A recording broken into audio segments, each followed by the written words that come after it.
বিপদ আপদ বালা মুসিবত থেকে হেফাজত করে সপ্তাহের সর্বশ্রেষ্ঠ দিনে সপ্তাহের সর্বশ্রেষ্ঠ ইবাদত জুমার নামাজ আদায় করার লক্ষ্যে পৃথিবীর সবচাইতে পবিত্রতম জায়গা আল্লাহর ঘর মসজিদে আসার তৌফিক দিয়েছেন। সেই জন্য অন্তরে অন্তঃস্থল থেকে সেই রবের দরবারে তারই শেখানো বাক্যে কালিমাত শুকর আদায় করি, আলহামদুলিল্লাহ। রব্বানা লাকাল হামদ হামদান কাসীরান তাইয়িবান মুবারাকান ফীহি। সকল প্রশংসা একজনের জন্য, তিনি কে? সম্মানিত উপস্থিতি, আজকে আমরা যে বিষয়ের উপর আলোচনা করব তার শিরোনাম হচ্ছে কোরবানির তাৎপর্য এবং আমাদের শিক্ষা। কোরবানি ইসলাম ধর্মের অত্যন্ত গুরুত্বপূর্ণ একটা বিধান এবং মহান আল্লাহ পাক রব্বুল আলামিনের নৈকট্য অর্জনের অন্যতম একটা মাধ্যম। পৃথিবীতে মানব জাতির ইতিহাস যতটা পুরনো, কোরবানির ইতিহাসও ঠিক ততটাই পুরনো। গত জুমায় আমরা সূরাতুল হজের 34 নম্বর আয়াতের উদ্ধৃতি দিয়েছিলাম। আল্লাহ পাক রব্বুল আলামিন বলেন, ওয়ালিকুল্লি উম্মাতিন জাআলনা মানসাকান লিয়াযকুরু ইসমাল্লাহ আলা মা রাযাকাহুম মিন বাহিমাতিল আনআম। আল্লাহ বলেন, এমনি ভাবে প্রত্যেক জাতির উপর কোরবানির বিধান দেওয়া হয়েছে। আমি আল্লাহ পাক তোমাদের জীবন উপকরণের জন্য যেই সকল চতুষ্পদ জন্তু দিয়েছি, এগুলো জবাই করার মাধ্যমে তোমরা যেন আমি আল্লাহ পাক রব্বুল আলামিনের নৈকট্য অর্জন করতে পারো, আমার কাছে প্রিয় হতে পারো। তো এই আয়াতে কারিমা থেকে স্পষ্ট প্রতীয়মান হয় যে প্রত্যেক যুগেই কোরবানির বিধান ছিল, কিন্তু সকল নবী রাসূলের যুগে একই পদ্ধতিতে বা একই নিয়মে কোরবানি করা হতো না। অর্থাৎ এক এক শরীয়তে বা এক এক যুগে এক এক পদ্ধতিতে কোরবানি করা হতো। তবে বর্তমানে আমরা যে পদ্ধতিতে কোরবানি করি, এটা আমাদের মুসলিম মিল্লাতের পিতা, মুসলিম জাতির পিতা হযরত ইব্রাহিম আলাইহিস সালাতু ওয়াস সালামের দেখানো পদ্ধতি অনুযায়ী।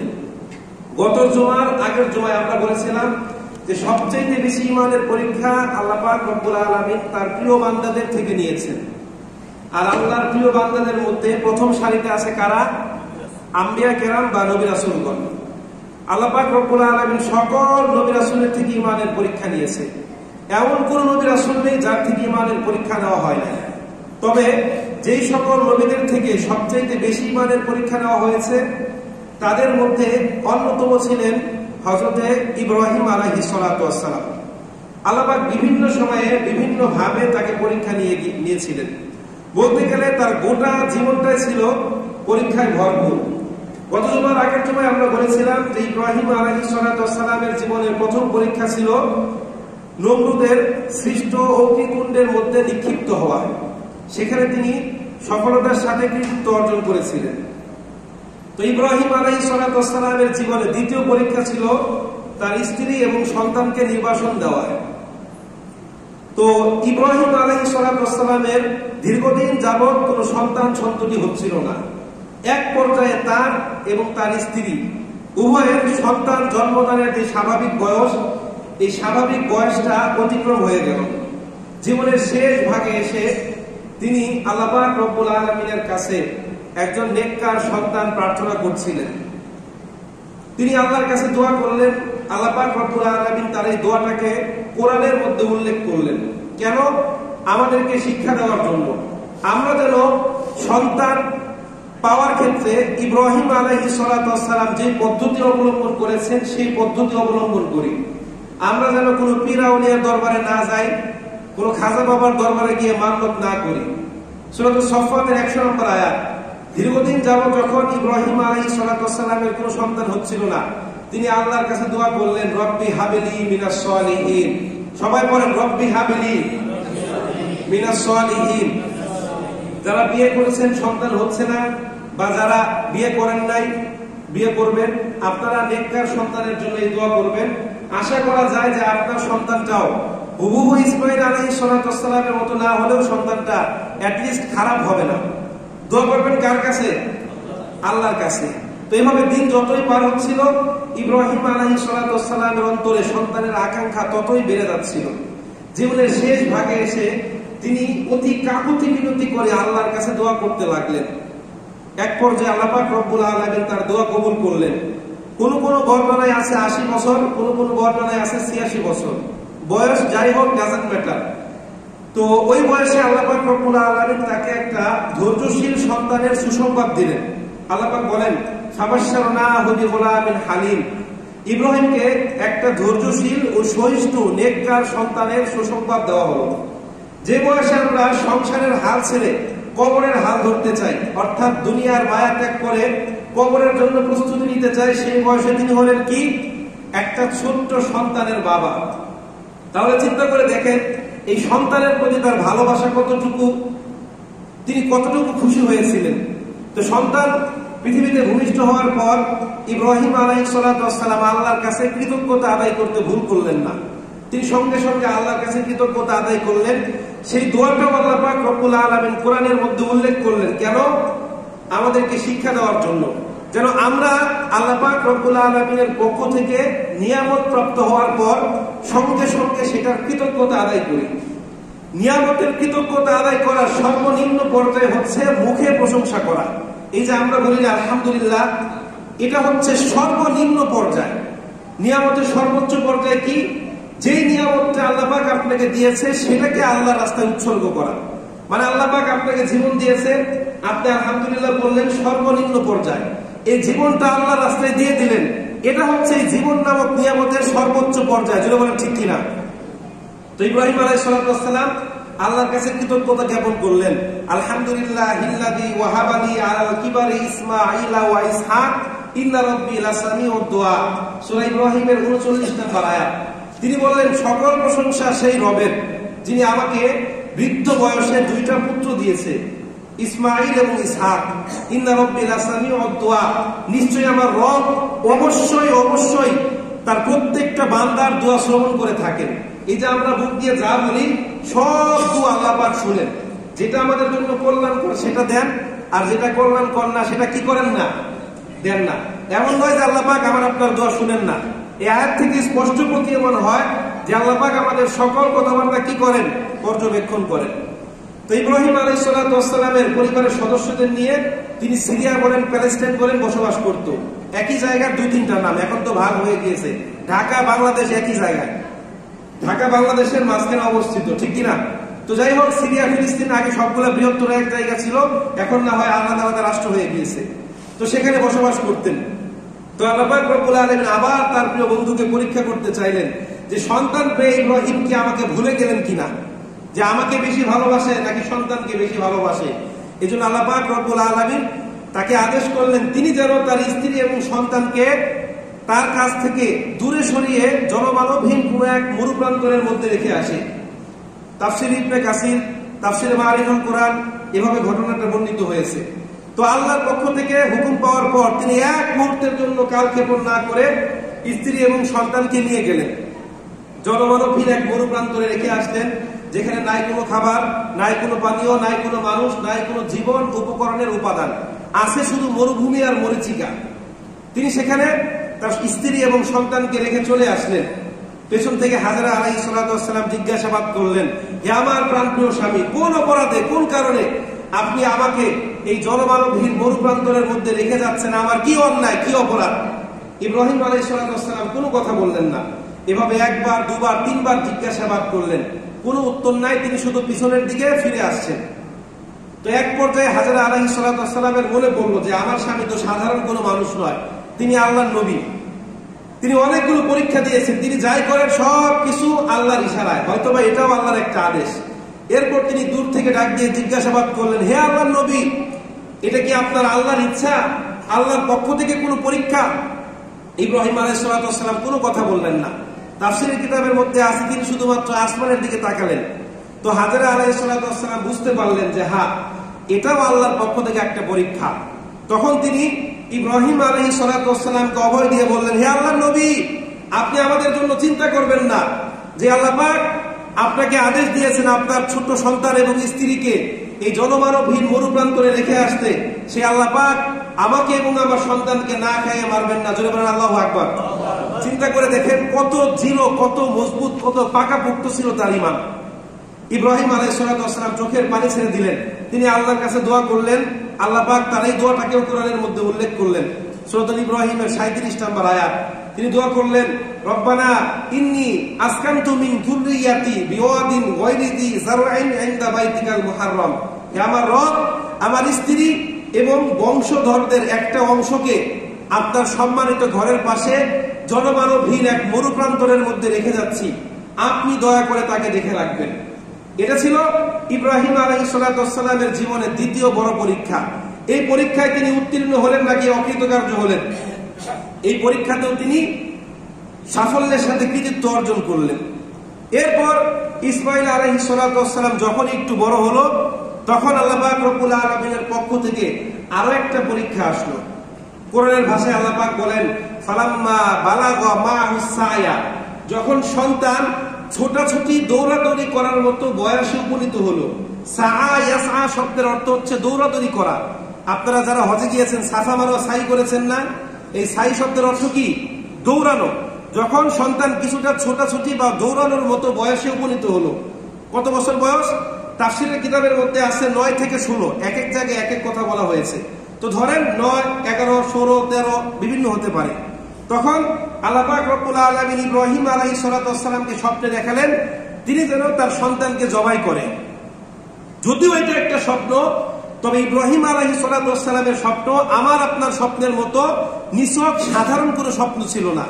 কারণ নবীদের স্বপ্ন হচ্ছে one kind of message from দেওয়ার লর্ড, তাদের রবের পক্ষ থেকে তাদের নিকট একটা বার্তা বা একটা মেসেজ। আমাদের স্বপ্ন আর নবী রাসূলদের স্বপ্নের মধ্যে আকাশ পাতাল তফাৎ। কোরআন এবং হাদিস পর্যালোচনা করলে দেখা যায় স্বপ্ন হচ্ছে 3 প্রকার। বলেন স্বপ্ন কয় প্রকার? 3 প্রকার। 1 আল্লাহর পক্ষ থেকে, 2 শয়তানের পক্ষ থেকে, 3 নফসের পক্ষ থেকে। এখন এটার দলিল কি? সূরা তিরমিজি 2270 নম্বর হাদিস।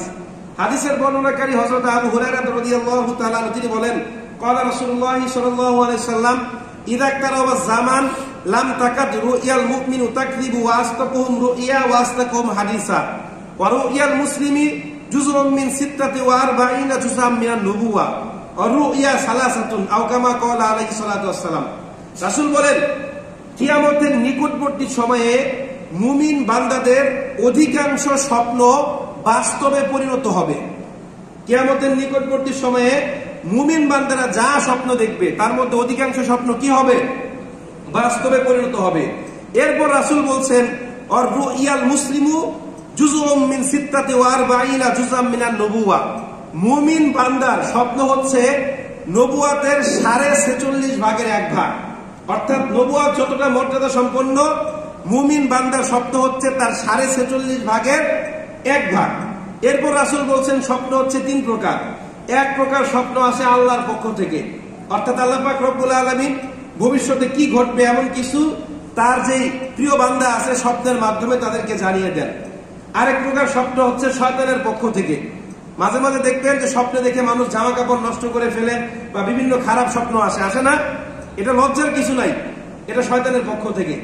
আরেক প্রকার স্বপ্ন হচ্ছে নফস বা অন্তরের পক্ষ থেকে, অর্থাৎ মানুষ সারাদিন যা কল্পনা করে, যা ভাবে, রাতের বেলায় ঘুমানোর সময়ও ভাবে, ঘুমোতেও ভাবে, সে ভাবে এটা মনে হয় আমার স্বপ্ন, আসলে সেটা হচ্ছে তার অন্তরের ধারণা। তো এই হচ্ছে স্বপ্ন 3 প্রকার। আপনাদের মধ্যে হয়তো অনেকে আছে স্বপ্নে দেখেছেন বাস্তবে পরিণত হয়েছে, এরকম আছে না? সম্মানিত উপস্থিতি, তো বলছিলাম মুমিন বান্দার স্বপ্ন নবুয়াতের 46.5 ভাগের কয় ভাগ? 1 ভাগ। তো আপনারা জানেন যে ইসলামের প্রাথমিক যুগে রাসূলের কাছে ওহী এসেছে কিভাবে? স্বপ্ন যুগে। প্রথম 6 মাস রাসূলের কাছে ওহী এসেছে কিভাবে? স্বপ্ন যুগে। এই কথাগুলো বলার উদ্দেশ্য একটাই, যে নবীদের স্বপ্ন কি? আল্লাহর পক্ষ থেকে ওহী। সহিহ বুখারী 3 নম্বর হাদিস। হাদিসের বর্ণনাকারী আম্মা জান আয়েশা রাদিয়াল্লাহু তাআলা আনহা তিনি বলেন, আউয়ালু মা বুদিয়া বিহি রাসূলুল্লাহ সাল্লাল্লাহু আলাইহি ওয়াসাল্লাম ওয়াহয়ু আর রুইয়া সাদিকাতু ফিন নাউম। ইসলামের প্রাথমিক যুগে রাসূল যা স্বপ্নে দেখতেন তার কাছে ওহী আসতো কিভাবে? স্বপ্ন যুগে। ফাকানা লা ইয়ারা রুইয়ান ইল্লা জাআত মিথলু ফালাকি সুবহি। তিনি রাতের বেলায় যা স্বপ্ন দেখতেন সকালবেলা কি হতো? তাই বাস্তবে পরিণত হতো। তো এখান থেকে বোঝা যায় যে নবীদের স্বপ্ন কি? 1 প্রকার ওহী। তো ইব্রাহিম আলাইহিস সালাম স্বপ্নে দেখলেন সন্তানকে কি করছে? জবাই করছে। তাহলে তিনি কি নবী ছিলেন না? এটা কি ওহী ছিল না? সম্মানিত উপস্থিতি। তো আমাদের দেশের অনেক ওলামা কেরাম অত্যন্ত সুন্দর করে সুর দিয়ে বয়ানের মাঝখানে বলে আল্লাহ পাক নাকি ইব্রাহিম আলাইহিস সালামকে স্বপ্নে বললেন প্রিয় জিনিস কুরবানি করো, তিনি পরদিন সকালে 100 উট কুরবানি করলেন। আবার স্বপ্নে দেখালেন প্রিয় জিনিস কুরবানি করো, তিনি 100 উট কুরবানি করলেন। আবার স্বপ্নে দেখালেন প্রিয় জিনিস কুরবানি করো, তিনি 100 উট কুরবানি করলেন। এভাবে চতুর্থ দিন তিনি সন্তানকে কুরবানি করলেন। এটা একটা দাহা মিথ্যা কথা। কুরআন হাদিসের কোথাও এইরকম কোনো কথা বলা নাই, বরং কুরআনের আয়াত থেকে স্পষ্ট প্রমাণিত হয় যে আল্লাহ পাক রব্বুল আলামিন ইব্রাহিম আলাইহিস সালামকে বলেছিলেন সরাসরি তার সন্তানকে জবাই করতে। আমরা আয়াতের অর্থগুলো বললেই আপনারা বুঝতে পারবেন।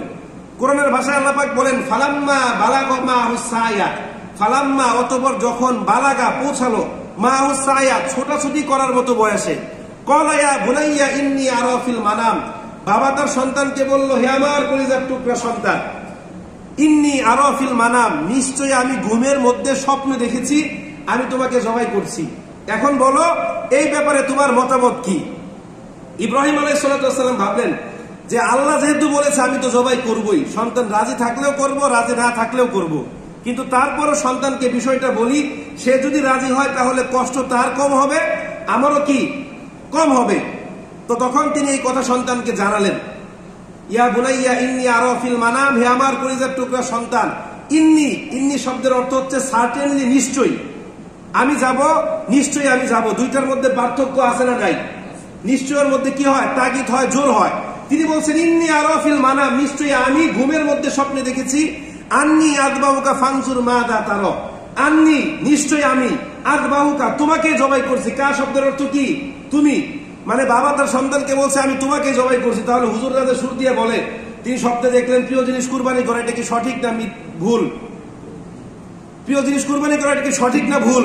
যে 100 কুরবানি করলেন, বাবা তার সন্তানকে সরাসরি বলছে নিশ্চয়ই আমি ঘুমের মধ্যে স্বপ্নে দেখেছি আমি তোমাকে জবাই করছি। কোরআনের আয়াত তাই বলছে, তাহলে তারা এত সুন্দর করে সুর দিয়ে কিচ্ছা কাহিনী বলার কি দরকার? সঠিক কথাটা বললেই তো হয়। তো তিনি এরপর সন্তানকে বললেন what is your opinion in this matter, এই ব্যাপারে তোমার মতামত কি? তখন বলেন স্বাভাবিকভাবে যদি আমাদের বর্তমান যুগে হতো যে বাবা সন্তান জন্ম দেওয়ার পর স্ত্রী এবং সন্তানকে 12-13 বছর এক জায়গায় রেখে এসেছে, এরপর হঠাৎ করে এসে বলছে আমি তোমাকে জবাই করতে চাই, সেই জায়গায় আমি বলে কি বলতাম বলেন তো? কিসের পিতা আপনি? জন্মের পর বছরের পর বছর আমাকে এবং আমার মাকে জনমানবহীন এই মরুপ্রান্তরে রেখে গিয়েছেন, বছরের পর বছর কেটে গিয়েছে, আমরা কেমন আছি, বেঁচে আছি না মারা গিয়েছি, কি খাচ্ছি, কোনো খোঁজ খবর নেন নাই। এখন আমি বড় হয়েছি, আমার মাকে সহযোগিতা করার মতো বয়স হয়েছে, এখন আপনি এসেছেন আমাকে জবাই করতে, কোন অধিকারে? আমি আমার মায়ের সঙ্গে পরামর্শ করি, এরপর আপনাকে জানাচ্ছি। এরকম কোন কথা কি তিনি বলেছিলেন? আল্লাহ পাক বলছেন বাবা যখন তার সন্তানকে বলল যে আমি তোমাকে জবাই করব, সন্তান সঙ্গে সঙ্গে বললেন ইয়া আবাতি ফাআল মা তুমার, হে আমার সম্মানিত পিতা আপনি তাই করুন যে বিষয়ে আপনি আদিষ্ট হয়েছেন। জোরে বলেন আল্লাহু আকবার। দেখেন কেন এই কথা বলতে বললাম। বাবা বলছে আপনি স্বপ্ন দেখছি, আর ছেলে বলছে আপনি তাই করুন যা আপনাকে আদেশ করা হয়েছে। এখন এই দুইটার মধ্যে পার্থক্য আছে না নাই? বাবা বলছে আমি স্বপ্নে দেখেছি, আর ছেলে বলছে আপনি তাই করুন যে বিষয়ে আপনি আদিষ্ট হয়েছেন। এর মানে 11 বছর বলেন, 12 বছর বলেন, 13 বছর বলেন, ইসমাইল আলাইহিস সালামের বয়স যাই হোক, তিনি অনুধাবন করতে পেরেছিলেন যে আমার বাবা সাধারণ কোনো মানুষ নয়, আমার বাবা আল্লাহর নবী। যেহেতু আমার বাবা স্বপ্নে দেখেছে, তার মানে এটা কি আল্লাহর পক্ষ থেকে একটা আদেশ, সুতরাং আপনি তাই করুন, আল্লাহ আপনাকে যা আদেশ করেছে। তো ইব্রাহিম আলাইহিস সালাম কি করলেন? তার ছেলেকে জবাইয়ের জন্য রেডি করলেন। তো পরক্ষণে আবার ইসমাইল আলাইহিস সালাম বললেন সাতাজিদুনি ইনশাআল্লাহু মিনাস সাবিরিন, হে আমার সম্মানিত পিতা আপনি তাই করুন, আল্লাহ পাক আপনাকে যা বলেছে অচিরেই আল্লাহ যদি চান তো আপনি আমাকে ধৈর্যশীলদের কাতারে পাবেন। জোরে বলেন সুবহানাল্লাহ। এই কথার মধ্যেও তিনি বিনয় নম্রতা প্রকাশ করলেন। দেখেন তিনি বললেন সাতাজিদুনি ইনশাআল্লাহু মিনাস সাবিরিন, সাবিরিন শব্দের অর্থ হচ্ছে ধৈর্যশীল, আর যখন এটা সাবিরিন আসে তখন বহুবচন হয় ধৈর্যশীলগণ। যদি আল্লাহ চান তো আপনি আমাকে ধৈর্যশীলগণের কাতারে পাবেন। এর মানে তিনি বোঝাতে চাইলেন যে আমি একাই ধৈর্যশীল নয়, আমার পূর্বে যারা ধৈর্যশীল বান্দা ছিল তাদের মতো আমি ধৈর্যশীল হওয়ার চেষ্টা করবো। জোরে বলেন সুবহানাল্লাহ। তিনি যদি বলতেন আমি একাই ধৈর্যশীল, তাহলে তার কথার মধ্যে কিছু অহংকার এবং ঔদ্ধত্য প্রকাশ পেত। এরপর যখন পিতা পুত্র উভয়ে আল্লাহর হুকুম বাস্তবায়নের জন্য গেলেন, পৃথিবীর সর্বশ্রেষ্ঠ ডায়লগ বাবা তার সন্তানকে জবাই করবে, এটা নিয়ে একজন আরেকজনের সঙ্গে কথা বলছেন। চিন্তা করে দেখেন, আল্লাহ পাক বলেন ফালাম্মা আসলামা ওয়া তাল্লাহু লিল জাবিন, অতঃপর যখন পিতা তার পুত্রকে শুইয়ে দিল। জাবিন শব্দের অর্থ হচ্ছে উপর করে শোয়ানো। আমরা তো গরু জবাই করার সময় চিৎ করে শোয়াই, গলার মধ্যে এদিক দিয়ে জবাই করি। এখানে জাবিন শব্দের অর্থ হচ্ছে উপর করে শোয়ানো, অর্থাৎ ঘাড়ের দিক দিয়ে জবাই করবে। কারণ যদি এভাবে চিৎ করে শোয়ায়, পিতার চোখের সঙ্গে সন্তানের চোখ পড়ে যাবে, মায়া লাগতে পারে, কষ্ট হতে পারে, ঠিক কিনা? যখন উপর করে শোয়ালো, আল্লাহ পাক বলেন ফালাম্মা আসলামা ওয়া তাল্লাহু লিল জাবিন। আমি যখন এই আয়াতটা তাফসীর পড়ি, আমার মনে হচ্ছে ঘটনাটা আমি দেখতেছি চোখ দিয়ে। পিতা পুত্রকে উপর করে শুইয়ে এভাবে যখন ছুরি চালানো শুরু করলো, আসমান থেকে আল্লাহ পাক রব্বুল আলামিন ডাক দিলেন, ওয়ানাদাইনাহু ইয়া ইব্রাহিম, হে ইব্রাহিম কদ সাদ্দাকাতা রুইয়া, নিশ্চয়ই তুমি তোমার স্বপ্নকে বাস্তবে রূপ দিয়েছো। আল্লাহ পাক বলেন ফালাম্মা আসলামা, আসলামা শব্দের অর্থ হচ্ছে একজন আত্মসমর্পণ করা, আর আসলামা শব্দের অর্থ হচ্ছে দুইজন আত্মসমর্পণ করা। ইসলাম শব্দের অর্থ কি জানো? ইসলাম শব্দের অর্থ আত্মসমর্পণ করা। আমি 2 জুমা আগে বলেছিলাম। আল্লাহ পাক বলেন আমরা যারা মাদ্রাসায় ভর্তি হই, এই কওমি মাদ্রাসায় প্রথম জামাতে আমাদের শিখায় ফালা ফালা ফালা, এভাবে ফালা মানে সে একজন করলো, ফালা মানে তারা দুজন করলো। তো আসলামা মানে হচ্ছে একজন আত্মসমর্পণ করলো, আর আসলামা শব্দের অর্থ হচ্ছে দুইজন আত্মসমর্পণ করলো, মানে একজন কুরবানি করার জন্য, আরেকজন কি কুরবানি হওয়ার জন্য। আল্লাহ পাক বলেন ফালাম্মা আসলামা ওয়া তাল্লাহু লিল জাবিন, যখন পিতা পুত্র উভয়ে আল্লাহর কাছে আত্মসমর্পণ করলো, আল্লাহ পাক আসমান থেকে ডাক দিয়ে বললেন ওয়ানাদাইনাহু ইয়া ইব্রাহিম, হে ইব্রাহিম কদ সাদ্দাকাতা রুইয়া, তুমি তোমার স্বপ্নকে বাস্তবে রূপ দিয়েছো, সুতরাং তোমার সন্তানকে আর জবাই করতে হবে না। তিনি তো ছুরি চালাতে লাগলেন, সেখানে আল্লাহ পাক একটা দুম্বা দিয়ে দিলেন, সেই দুম্বাটা জবাই হয়ে গেল। এরপর তিনি তাকে যখন এই ঘটনা দেখলেন, আল্লাহ পাক বললেন ইন্না কাযালিকা নাজিজিল মুহসিনিন, এভাবেই আমি আল্লাহ পাক সৎ কর্মশীলদের পুরস্কার দিয়ে থাকি। পুরস্কার কি বলেন তো? আবার কোন কোন মুফাসসির এর অর্থ করেছে এভাবেই আমি আল্লাহ পাক সৎ কর্মশীলদের বিপদ থেকে উদ্ধার করে থাকি। এখন বিপদ কি? আল্লাহ আমাকে বলেছে আমার সন্তানকে জবাই করতে, এটা আমার জন্য বিপজ্জনক, সন্তানের জন্য বিপজ্জনক। এখন আল্লাহ যদি দুজনকে বাঁচিয়ে দেয়, তাহলে বিপদ থেকে উদ্ধার করা হলো না? আল্লাহ পাক বলছেন ইন্না কাযালিকা নাজিজিল মুহসিনিন, এভাবেই আমি আল্লাহ তাআলা সৎ কর্মশীলদের প্রতিদান দিয়ে থাকি। ইন্না হাযা লাহুল বালাউল মুবিন, নিশ্চয়ই এটা ছিল একটা সুস্পষ্ট বড় পরীক্ষা। ওয়াফাদাইনাহু বিযিবহিন আযীম, তার জায়গায় অর্থাৎ ইসমাইলের জায়গায় মহান একটা পশু কুরবানি হয়ে গেল।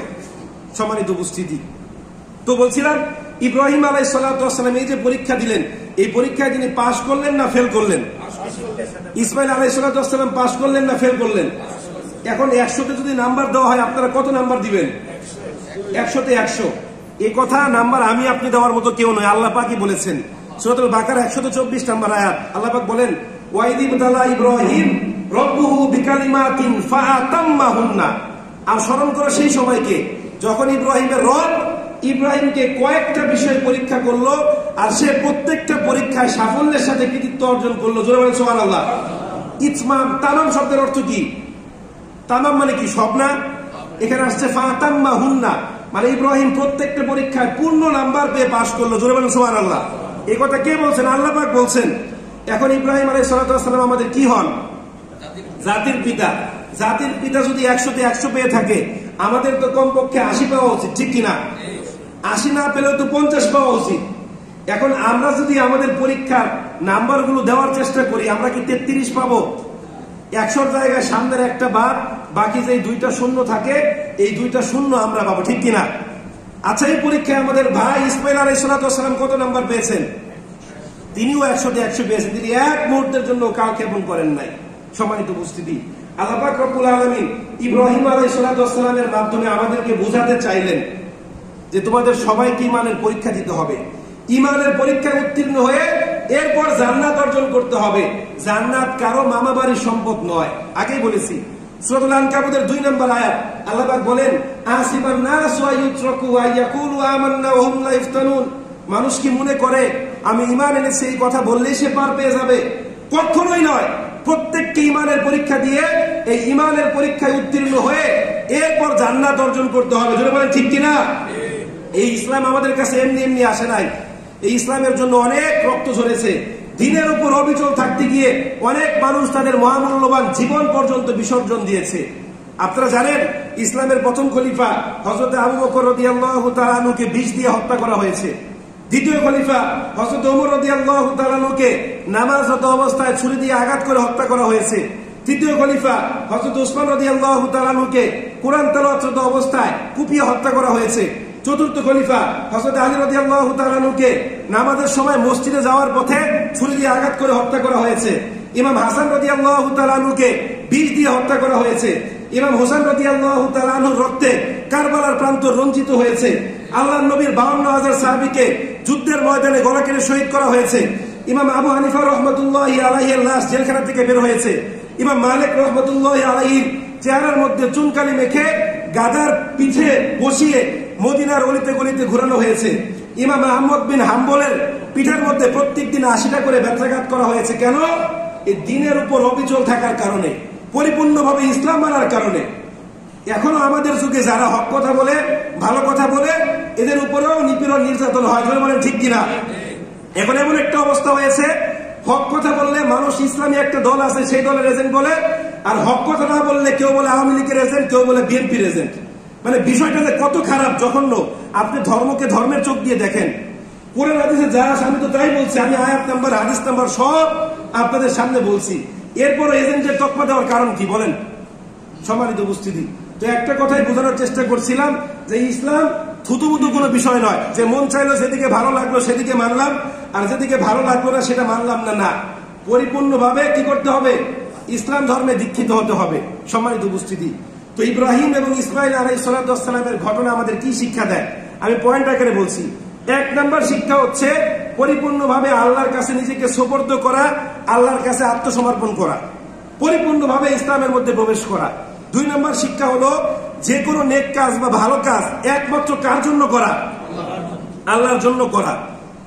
3 নাম্বার শিক্ষা হলো কোনো কাজে অহংকার করা যাবে না, নিজের বড়ত্ব দাম্ভিকতা জাহির করা যাবে না। 4 নাম্বার শিক্ষা হচ্ছে সন্তানকে আল্লাহ পাক রব্বুল আলামিনের অনুগত বানাতে হবে। 5 নাম্বার শিক্ষা হচ্ছে সর্বক্ষেত্রে আল্লাহ পাক রব্বুল আলামিনকে প্রাধান্য দিতে হবে। এই 5টা পয়েন্ট যদি আমি ব্যাখ্যা করি 5-10-50 মিনিট লাগবে, এই জন্য ব্যাখ্যা করলাম না, সংক্ষেপে আপনাদেরকে বলে দিলাম। এবার আসেন, আগামীকাল তো ঈদুল আজহা। ঈদুল আজহার কিছু সুন্নাহ আছে, এগুলো আমরা জানার চেষ্টা করি। 1 নাম্বার হচ্ছে খুব ভোরে ঘুম থেকে ওঠা। এখন ভোর বলতে মানে কি? ফজরের পরে খুব ভোরে, ঠিক কিনা? হ্যাঁ, ফজরের আগে যত দ্রুত সম্ভব আপনি ঘুম থেকে ওঠার চেষ্টা করবেন, পারলে 2 রাকাত তাহাজ্জুদ নামাজ পড়বেন। এরপর হচ্ছে 2 নাম্বার সুন্নাত হচ্ছে মিসওয়াক করা। রাসূলের জীবনে শেষ আমল ছিল কি? মিসওয়াক। 3 নাম্বার হচ্ছে গোসল করা। স্বাভাবিক অবস্থায় গোসল করা কি? মুস্তাহাব, আর ঈদের গোসল করা কি? সুন্নাহ। 4 নাম্বার হচ্ছে সবচেয়ে উত্তম পোশাক পরিধান করা। 5 নাম্বার হালাল সুগন্ধি ব্যবহার করা। 6 নাম্বার ঈদের নামাজের আগে কিছু না খাওয়া। উত্তম হচ্ছে কুরবানি করার পর ওই পশুর গোশত দিয়ে রোজা ভাঙা। এরপর উচ্চ সুরে তাকবীর পাঠ করতে করতে ঈদগাহে আসা, আল্লাহু আকবার, আল্লাহু আকবার, লা ইলাহা ইল্লাল্লাহ, আল্লাহু আকবার, আল্লাহু আকবার, ওয়ালিল্লাহিল হামদ। 8 নাম্বার হচ্ছে ঈদের নামাজের পর যত দ্রুত সম্ভব কুরবানি করা। 9 নাম্বার হচ্ছে এক রাস্তা দিয়ে যাওয়া আর এক রাস্তা দিয়ে আসা। 10 নাম্বার হচ্ছে ওই যে কুরবানির গোশত দিয়ে সর্বপ্রথম আহার করা। এবার আপনাদের কাছে একটা মেসেজ, আমাদের এই আপনারা জানেন যে আমাদের মসজিদের পাশে একটা মাদ্রাসা আছে। তো এখানে মোটামুটি ভালো ফ্যামিলির বাচ্চারা পড়ে, আমাদের সিভিল এভিয়েশনের অনেক স্যারদের, অনেক স্টাফদের বাচ্চারাও পড়ে। পাশাপাশি কিছু দরিদ্র বাচ্চা আছে যাদেরকে ভর্তুকি দিয়ে খরচ দেওয়া হয়, অর্থাৎ পড়াশোনার খরচ দেওয়া হয়। আপনাদের মধ্যে অনেকে আছেন যারা মাসে মাসে এই হুজুরের কাছে, অদূত সাহেবের কাছে টাকা দেন, 100, কেউ 200 এভাবে দেন। তো আপনারা সবাই আপনাদের কুরবানি যারা দিচ্ছেন, কুরবানির পশুর একটা চামড়া আছে। এখন এটা কি করবেন? খাবেন? অনেক মানুষ চামড়া খায়। যদি খাওয়ার মতো মনে হয় যে না আমি খাবো, তাহলে খেয়ে ফেলবেন, কোনো সমস্যা নাই। আর যদি নিজে না খেতে পারেন, নিজে ব্যবহার না করতে পারেন, তাহলে এই চামড়ার হক হচ্ছে গরিব মিসকিন। এখন আপনি দেখবেন রাস্তাঘাটে যারা ভিক্ষা করে, আপনাদের মসজিদ ইমাম সাহেব যা বেতন পায় এরা তার চাইতে বেশি ইনকাম করে। আমি কি ভুল বললাম? এদেরকে দেখবেন যে প্রত্যেক দিন 4 থেকে 5 হাজার টাকা ইনকাম করে। এদেরকে আমি বলছি না যে তাদেরকে দিবেন না, প্রকৃত অভাবগ্রস্ত যারা, প্রকৃত পক্ষে যারা প্রার্থী, আপনি তাদেরকে দেন। এখন এখানে কিছু অসহায় ছাত্র আছে, কিছু ভালো পরিবারের ছাত্র আছে যারা অসহায় আছে, তাদেরকে ভর্তুকি দেওয়া হয়। এখন আপনি যদি আপনার চামড়ার টাকাটা এখানে দেন বা পরিপূর্ণ চামড়াটা যদি দিয়ে দেন, তাহলে এটা থেকে দেখা গেছে যাই হোক তার 1 মাসে 2 মাসে যাই হোক খরচটা দেওয়া হবে। তো আমরা সবাই চেষ্টা করবো যারা আমাদের আবাসিক এলাকার ভিতরে আছেন, অ্যাটলিস্ট আপনার চামড়াটা যেন আমাদের মাদ্রাসায় আসে। তো আমাদের একটা চিঠি আছে, আমরা চিঠি করেছি, এখানে আমাদের কমিটির সদস্যদের নাম দেওয়া আছে, আমার নাম দেওয়া আছে, এরপর আমার মাদ্রাসায় যে শিক্ষক আছে তাদের নাম্বার এবং নাম দেওয়া আছে। আপনারা ফোন করবেন, আমাদের ছাত্র অথবা প্রতিনিধি যারা আছে সেখান থেকে গিয়ে চামড়া নিয়ে আসবে। আল্লাহ পাক রব্বুল আলামিন সবাইকে তৌফিক দান করুন। এরপর আছেন আমাদের ঈদুল আজহার জামাত। আমাদের ঈদুল আজহার প্রথম জামাত হচ্ছে 7টায়, আর দ্বিতীয় জামাত হচ্ছে 7:45 এখানে মহিলাদের জন্য ব্যবস্থা আছে। আমরা চেষ্টা করেছিলাম ঈদের নামাজ ঈদগাহে বা ঈদের মাঠে পড়ার জন্য, কিন্তু আসলে আপনারা জানেন বৃষ্টির জন্য মারাত্মক একটা সমস্যা। তো সবাই মোটামুটি সমস্যার সম্মুখীন হব, এই জন্য আমরা এই সমস্যাটা এড়ানোর জন্য যে এবার ঈদুল আজহার নামাজ আমরা মসজিদে পড়বো। আল্লাহ পাক রব্বুল আলামিন আমাদের সবাইকে তৌফিক দান করুন।